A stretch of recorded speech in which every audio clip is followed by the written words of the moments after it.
Welcome back to lesson 1 of week 6. In this lesson, you'll learn some commands that you can use to process variables of the string data type. Remember, a string is a series of characters in quote marks. In this lesson, you'll learn some of the operators and commands that you can use to process strings. You'll look at how we can work with individual characters in a string. We'll learn how to traverse a string, that means look at each character in turn, and how to take a slice out of a string. So this slide shows some learning content that you should already know. We can assign a string to a variable. In this case, I've assigned the word hello to a variable called sample. And then I've used 3 operators. The first one concatenates so that the result will be hello world. The next operator replicates so the result will be hello, hello, hello. And the third and final of the 3 operators is the in operator, and that returns a true false value. In this instance, it would be false because the letter A is not in the string hello. You could try entering all of these commands in the Python shell and see that you get the expected results. We've also learned a function called len. Len tells you the length of the string, so it returns an integer value. It's a function, so it takes a parameter and returns a value. In this example, the parameter is the variable sample, and the returned value, which is an integer, is assigned to a variable called x. Now I'm introducing a new concept, which is a method. A method is very similar to a function, but you can see that it's set out on the screen in a slightly different way. Every function returns a value. Most methods work like this. They return values, and you could print the returned value or assign it to a variable. If you simply enter these methods into the Python shell, you should see the returned value displayed on the screen. So assign a string value to the variable sample and then type each of these 4 commands one after the other and see what results you get. I'm going to go through all 4 methods one after the other on the next couple of slides. So pause the video and have a go at that now.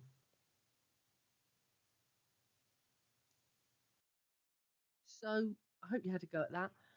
The first 2 methods we're going to look at are called upper and lower. They don't take parameters. The way that a method works is you give the name of a variable, then a dot, and the name of the method you want to use with that variable, and it will produce a new value. So in this example, my sample is the phrase hello there, which is a mixture of upper and lowercase letters.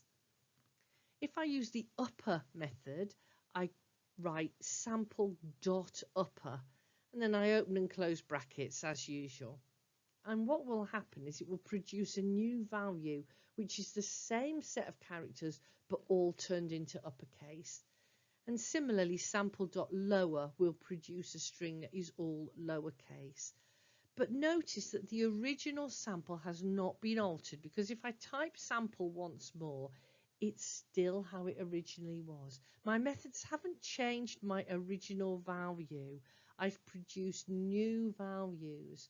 If I wanted to save those new values, either to the old variable or to a new one, I'd have to assign the result of these methods to a variable. Let's look at the next 2 methods. These are called count and replace. The method called count takes a parameter, which is a character of any kind, and it will count how often that character occurs in the variable. So sample.count brackets E will count how often the letter E appears in the sample, which is 3 times. It doesn't actually have to be a single letter. It could be a set of characters. It will just look for how often that set of characters occurs. And the same with replace.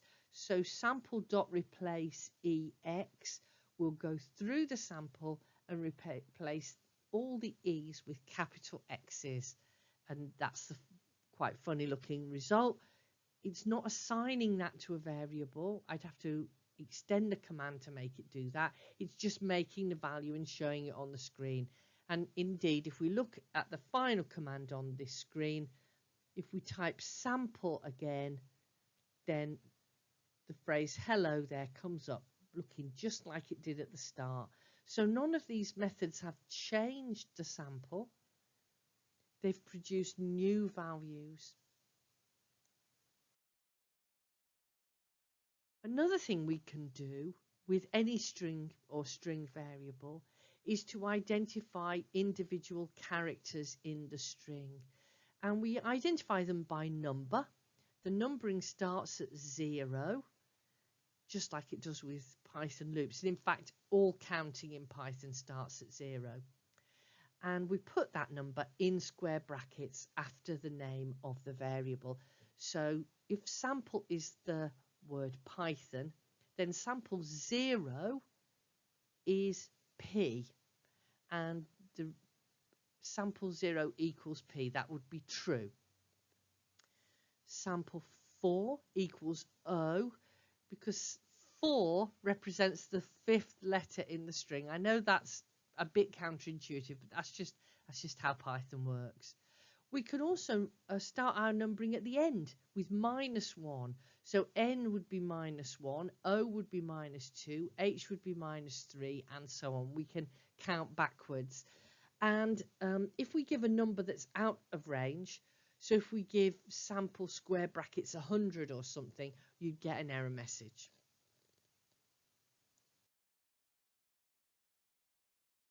Sometimes we want to look at all the elements in a loop, and looking at all the elements in any kind of data structure is called traversing. And we typically traverse a data structure using a for loop. So here I've stored the word Python as a variable called sample. I found the length of that variable and stored it as a variable called max. And then I'm using max as the stop value of a for loop.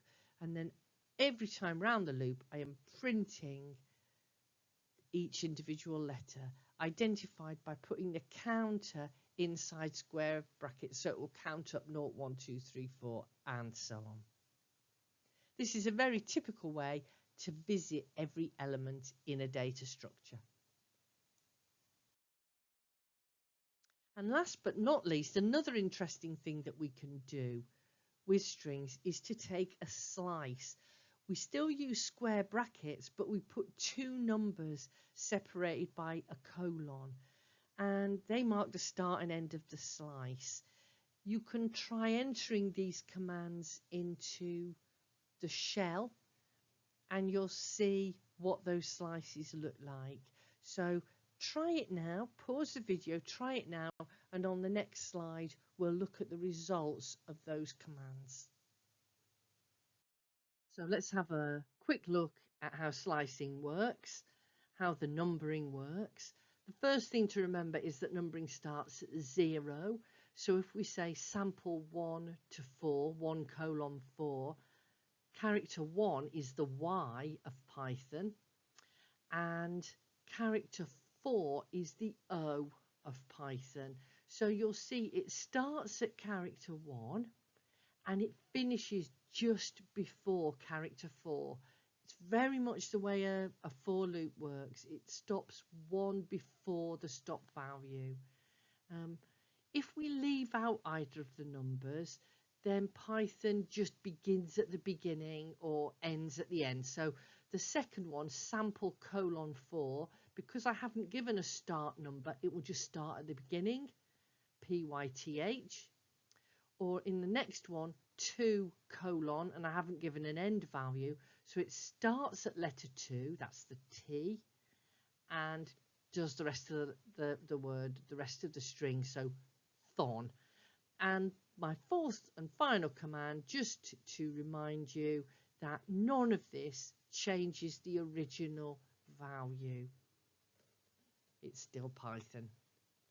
So if you haven't done that already, have an explore of that and perhaps try some more string commands of your own devising and just see how they come out.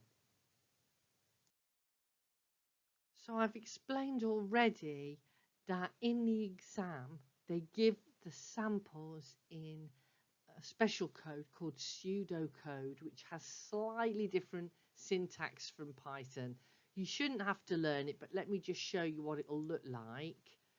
So instead of the numbers being in square brackets, they're in round brackets. You might see them in round brackets separated by a comma instead of a colon.